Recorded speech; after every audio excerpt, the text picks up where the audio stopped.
Remember back to a time you did something wrong, and then you did something else wrong on top of it because you didn't have your head in the game, or you didn't make sure you took the right steps after you made the mistake because you were too focused on the mistake. Well, Coach Jim Johnson calls that a double error, and he works to make sure people stay away from that because that's worse than the first error.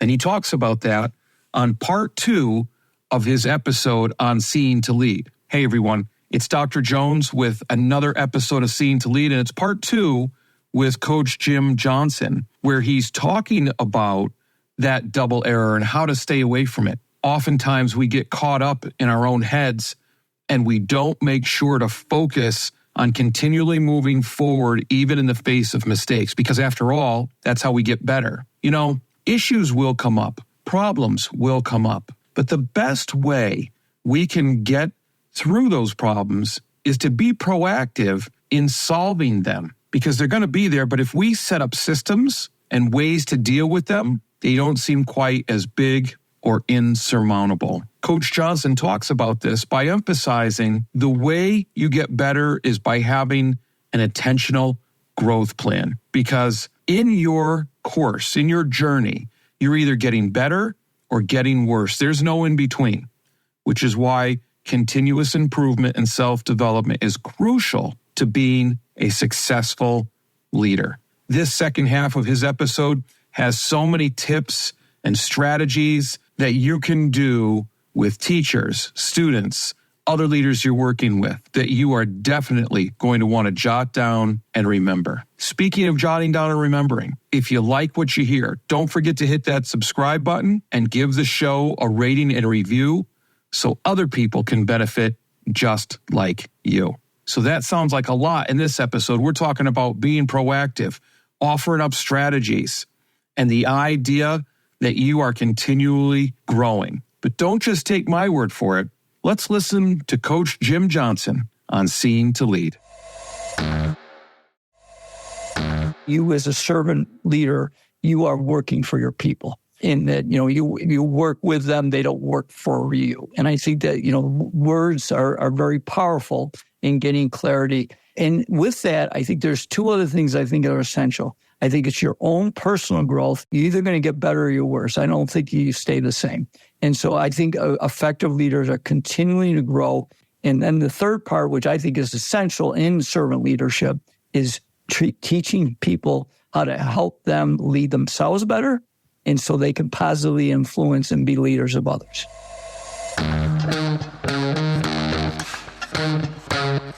Dr. Chris Jones here, and welcome to Seeing to Lead, a show designed to help leaders increase their ability to effectively support, engage, and empower their staff through intentional practices so that they create an environment where everyone reaches their greatest level of success. On Seeing to Lead, communication rules the day as we hear voices from both teachers and leaders in an effort to examine perspectives, highlight misunderstandings, and provide steps to ultimately bridge the gap between what teachers need and provide through thoughtful dialogue. This show is about amplifying voices, creating understanding, and providing information to help everyone continually improve. I want to personally thank you for taking the time. Now, let's get to getting better.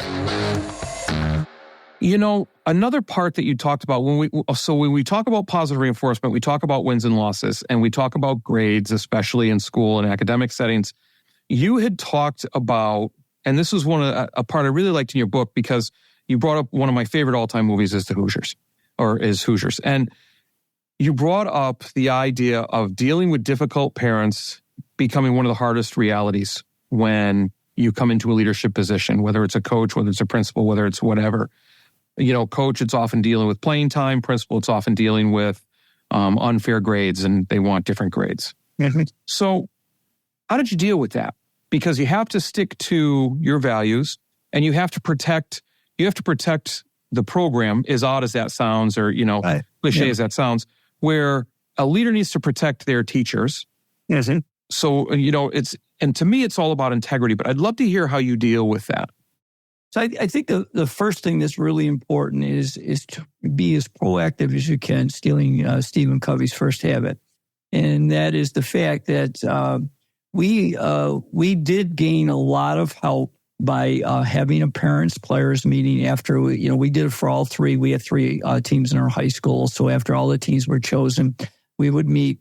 And one of the activities that we did that I thought was extremely helpful is getting clarity with communication. So the activity we did is we had all the varsity parents meet together at a table, all the varsity players, JV players at a table, JV parents, freshman players and freshman parents, and then the coaching staff. So there were 7 tables. And we'd ask them, we gave them about 10 minutes to discuss it amongst themselves and come up with 3 expectations they had for the other 2 groups. So the parents would have expectations for their sons, because I coach boys basketball, and expectations for the coaching staff, and vice versa for all the other groups. And then we would have, each group would have a leader that would share what they came up with. We had a big poster, and then they would share. And it didn't solve everything. Don't get me wrong. It wasn't like utopia.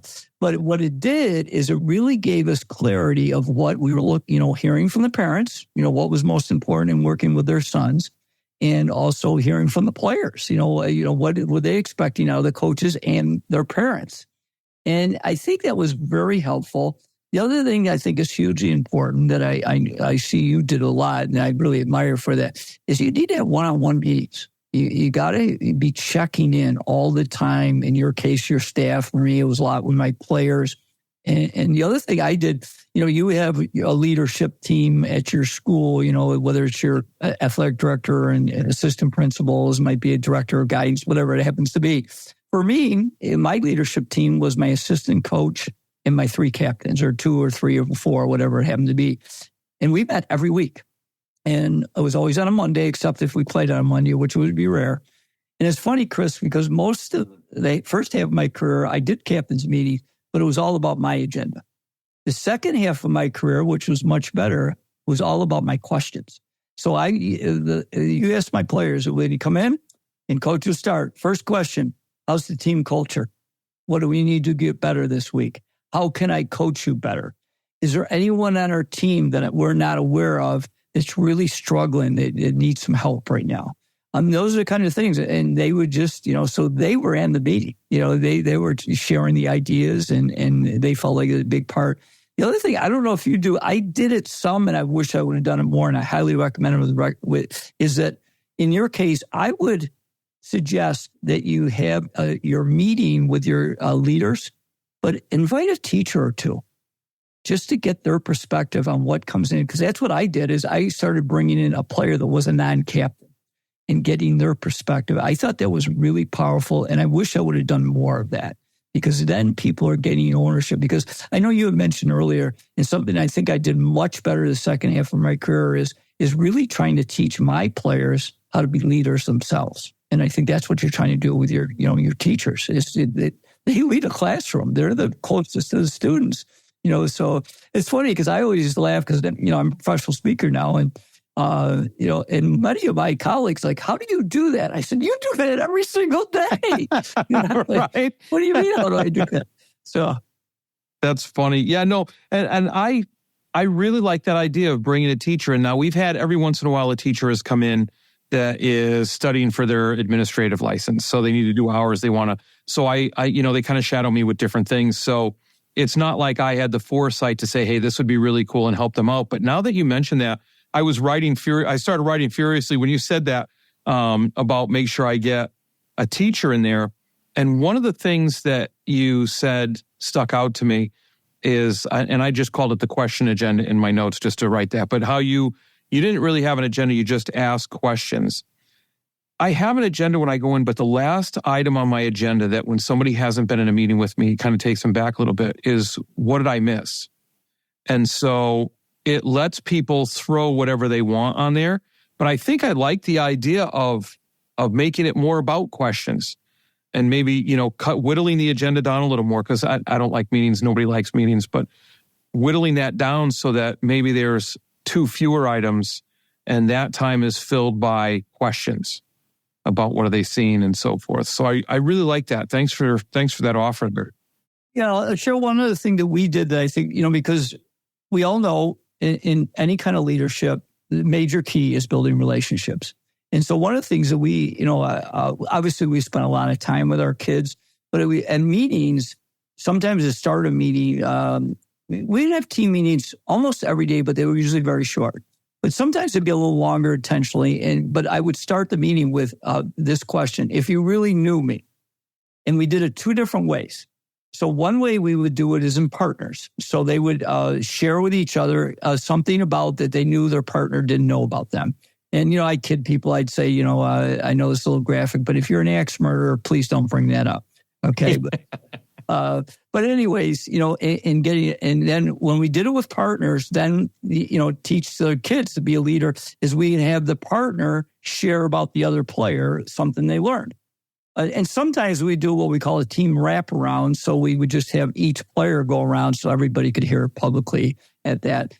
But again, anytime you can build in ways that you can build relationships and get to know your people better, because, like I mentioned earlier, art and science, okay? Well, there's some players, it was good for our team to call out a guy, and sometimes the captain, if they didn't hustle in practice, right in front of the team. Because number one, I built a relationship with him. I knew he could take that. And you know what? He knew I was right. So, but it was a great thing because your captains most of the time were people that were very well respected by the rest of the team. Okay. And for to see that they could be taken, called out. And, I would call them out with honesty and integrity. The fact that you run back on defense is a thing. Another thing I think is really important in teaching people, young people, I call it the double air. Okay, so the double air is it's interesting because our players all knew this because it was talked about all the time in practice. Okay, so the famous miss a wide open layup. For those that are not listening that know, a layup is that short shot around the basket. Okay, now I never in my career took a kid out for missing a wide open layup, but sometimes they did come out. And they knew exactly why, because they had to run back on defense. They moped, they complained, and that kind of thing. And that guy came out.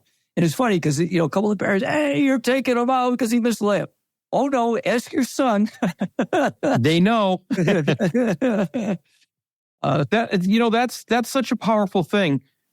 It's not the mistake, right? Because we all make mistakes. We're not looking for perfection. We're looking for progress. Yeah. And if we're going to continually improve, great. But you doing that leans more towards mindset and how important mindset is, and just being present in that ethic of, look, you made a mistake. Okay. So if you dwell on the mistake, you're going to make another one, or you're not going to do well. You need to come out. Right.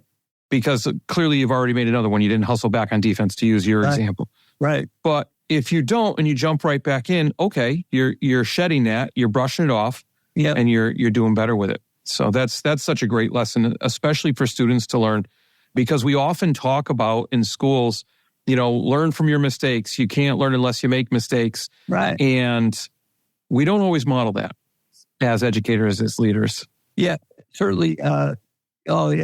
We all get caught in that. We're my God, how did you make that mistake? And that's something you really got to be as a leader in education, both as a teacher and an administrator, is that you really dive into that young person's shoes. We forget to do that, and really, they're vulnerable like, we are. And so that but I think that's why it's so essential to build relationships with people so that you build that trust that we talked about, so that, because the thing, Chris, that I've been bothered in education towards my end of my career, and I get it, okay, for principals like yourself, for superintendents, there's a lot of pressure on you to have students graduate and have less suspension rate, okay? I'm great with that, okay? All for that. I want to see students do better. I want to see them function better in school. But I think that has a lot to do with the leadership, building a good culture. In that, where I saw lowering your standards. So now all of a sudden the kid knocks out a teacher, but because you want to keep your suspension rate low, don't suspend him. I'm like, no, that's not it. That's something there's a real fine line there, is that with setting high standards, you do have to set accountability, and there's consequences for poor behavior. just like there's positive reinforcement for good behavior. And so I think that's something that I have had concern with education, that we now lower our standards to increase those two rates that, the public sees. Boy, that is so real. That's such a real thing, because the public doesn't really know a lot about education. Just like I can't walk into a doctor's office and have the doctor tell me something and say, no, actually, I think it's this.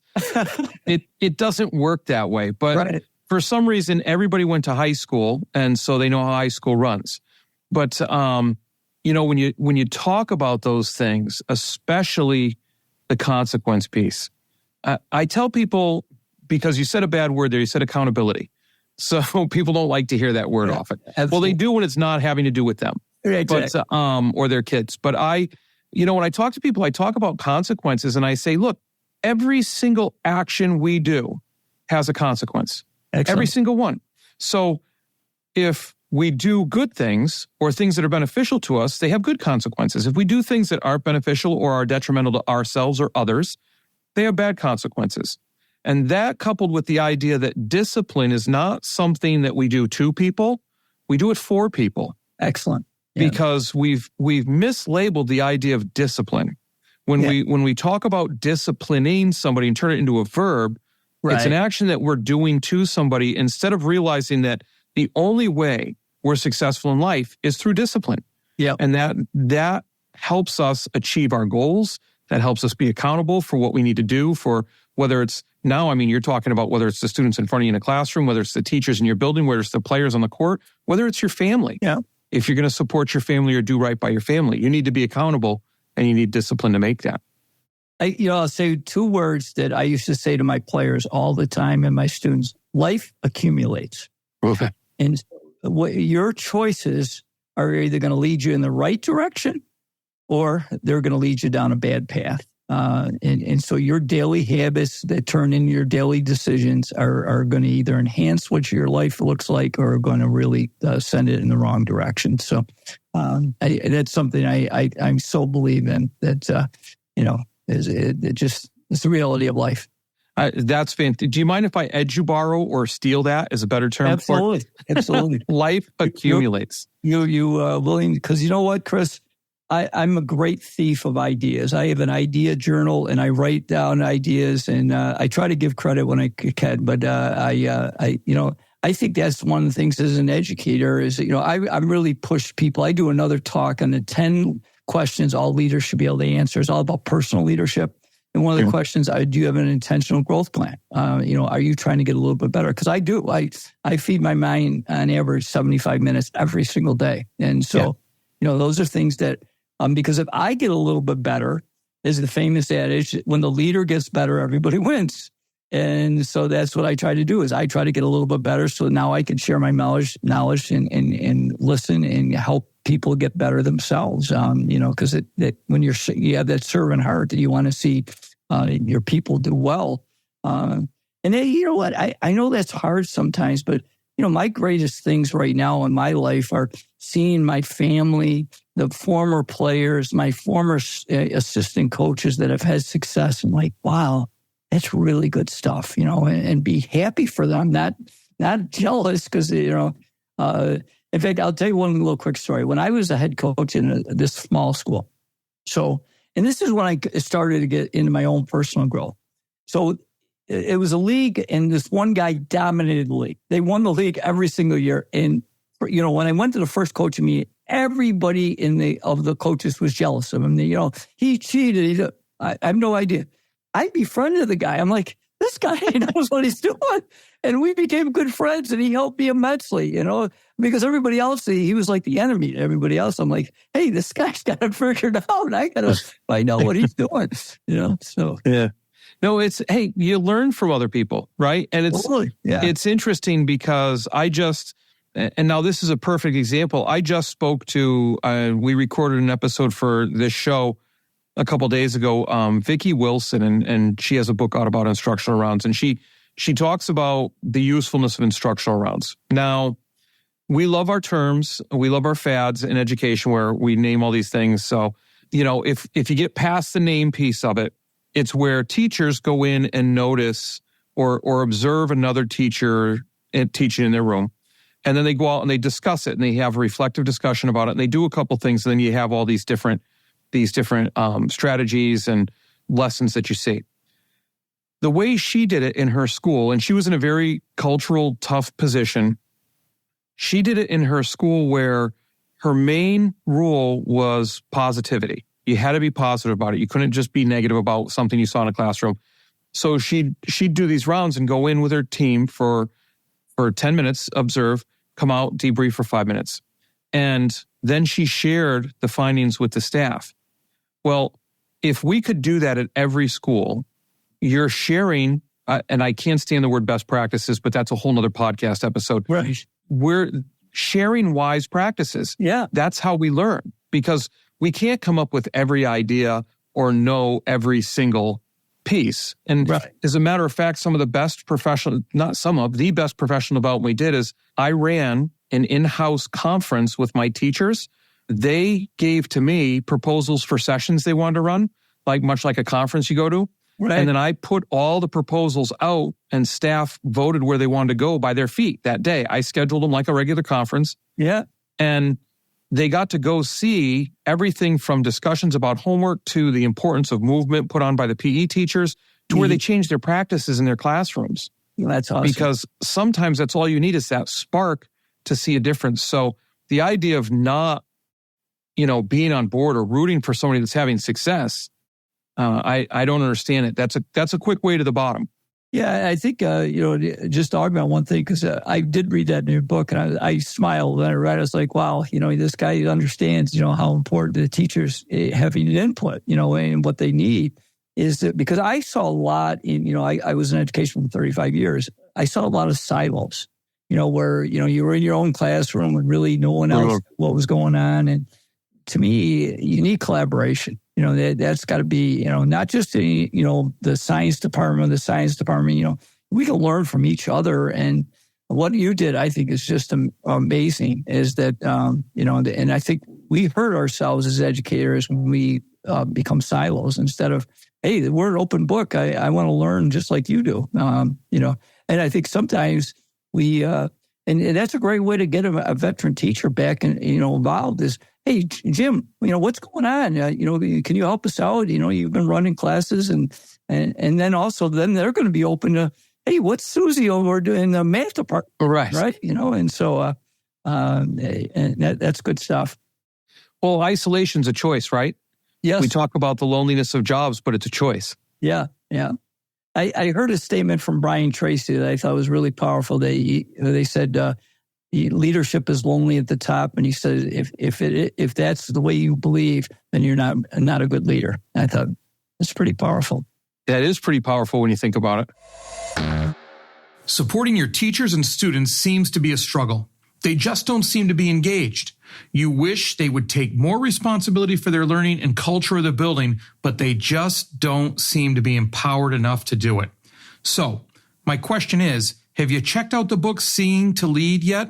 It's all about creating a true educational experience where learning, growth, leadership, and community take center stage. Full of strategies and resources, Seeing to Lead is about attaining that goal by employing a model that supports, engages, and empowers all individuals to become leaders themselves. Pick up a copy today at seeingtolead.com. That's SEEINGTOLEAD.com. Remember, you don't become a leader and then decide you need to support and recognize others more than yourself. It is the moment you realize it's about supporting and recognizing others that you become a leader. Seeingtolead.com. So, Coach, I could talk to you all day long, but let's start to head towards wrapping this up. And I have two questions that I ask every guest that comes on the show, and I'm excited about the two answers I'm going to get from you. The first one is, if you weren't an educator in an education, who, not what, would you be?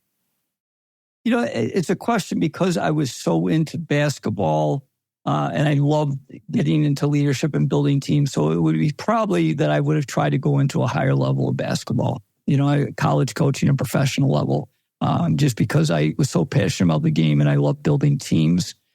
The high school situation was really good for me because I felt I could really make an impact with my coaching, where I was trying to really work on teaching life lessons. So it was a very good fit for me.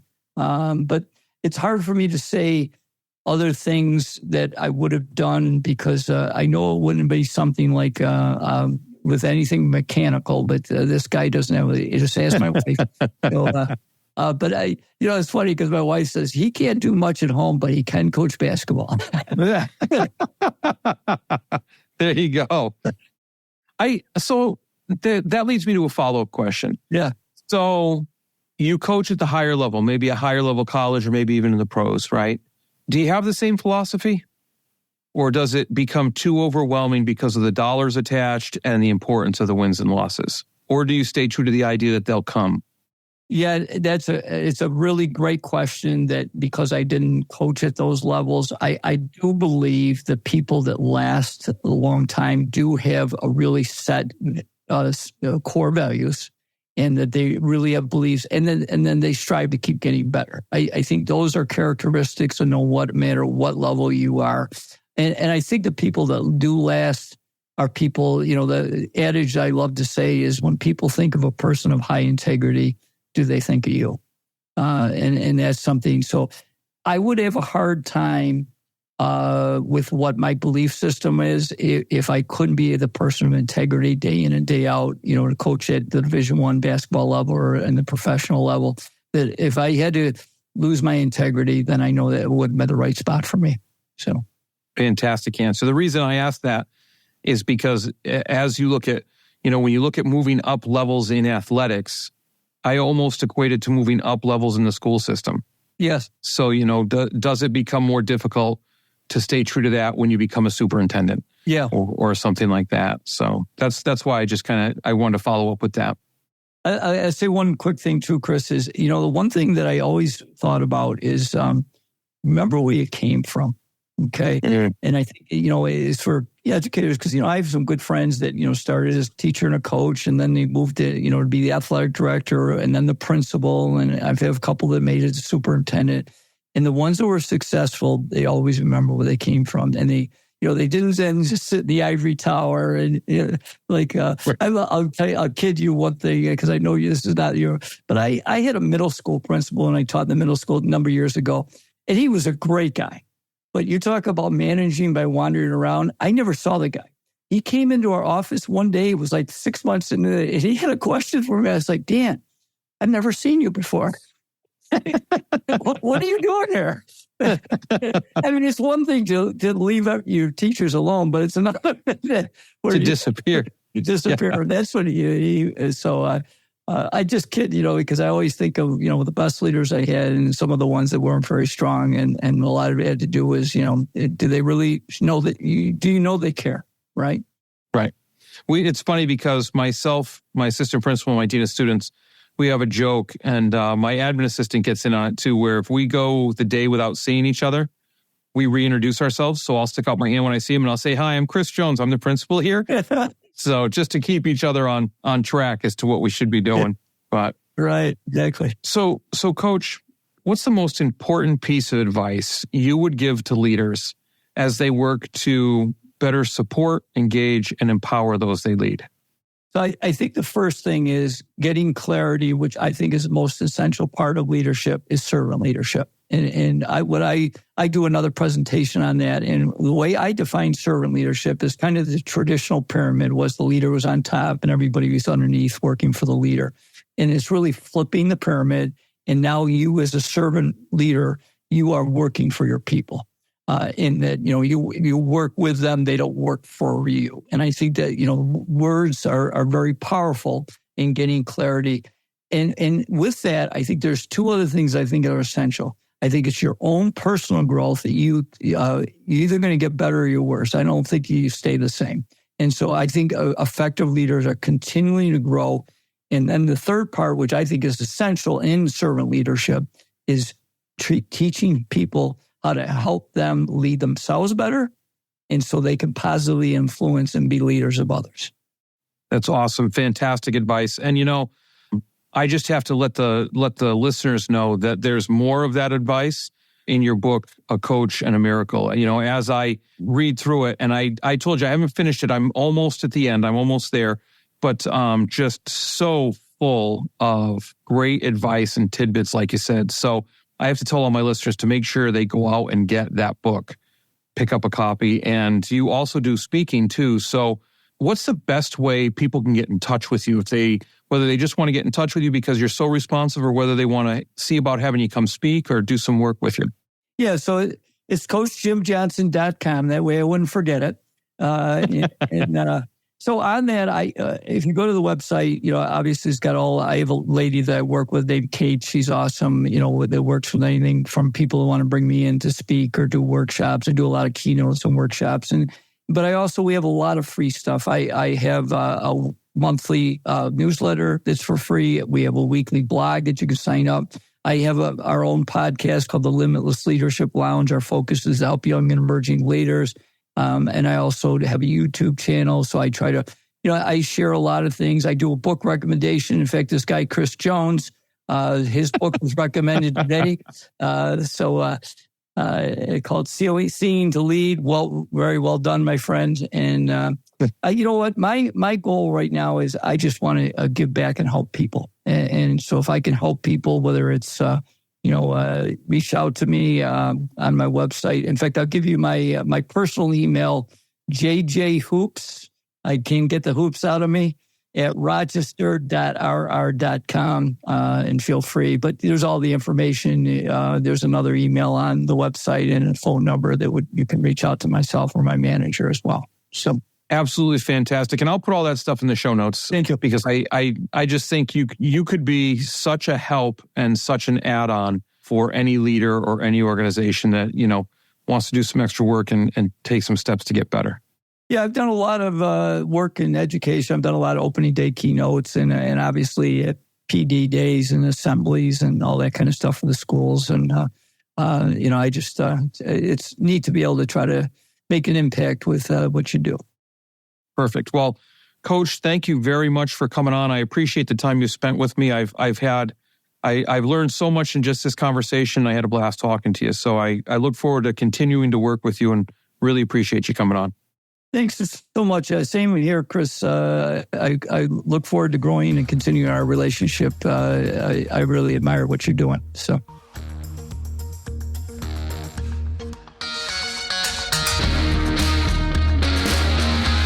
Well, that's a wrap, but not the end. Next step, be sure to take action on something you heard here today. Hey, thanks for listening to the Seeing to Lead podcast. If you would like to connect for any reason, email me at drchrissj@gmail.com or catch me on Twitter at drcsjones. If you've gotten any value from the Seeing to Lead podcast today, you can help me and other leaders create a world-class environment through a teacher-centric approach by subscribing to the show, leaving an honest rating and review, and sharing this episode on social media with your most valuable takeaway. Also, one last thing. Have you had a chance to pick up my latest 5-star rated book yet? Grab your copy of Seeing to Lead anywhere you buy books or at seeingtolead.com. That's seeingtolead.com, where you can learn more and continue to improve. Now go have a successful week.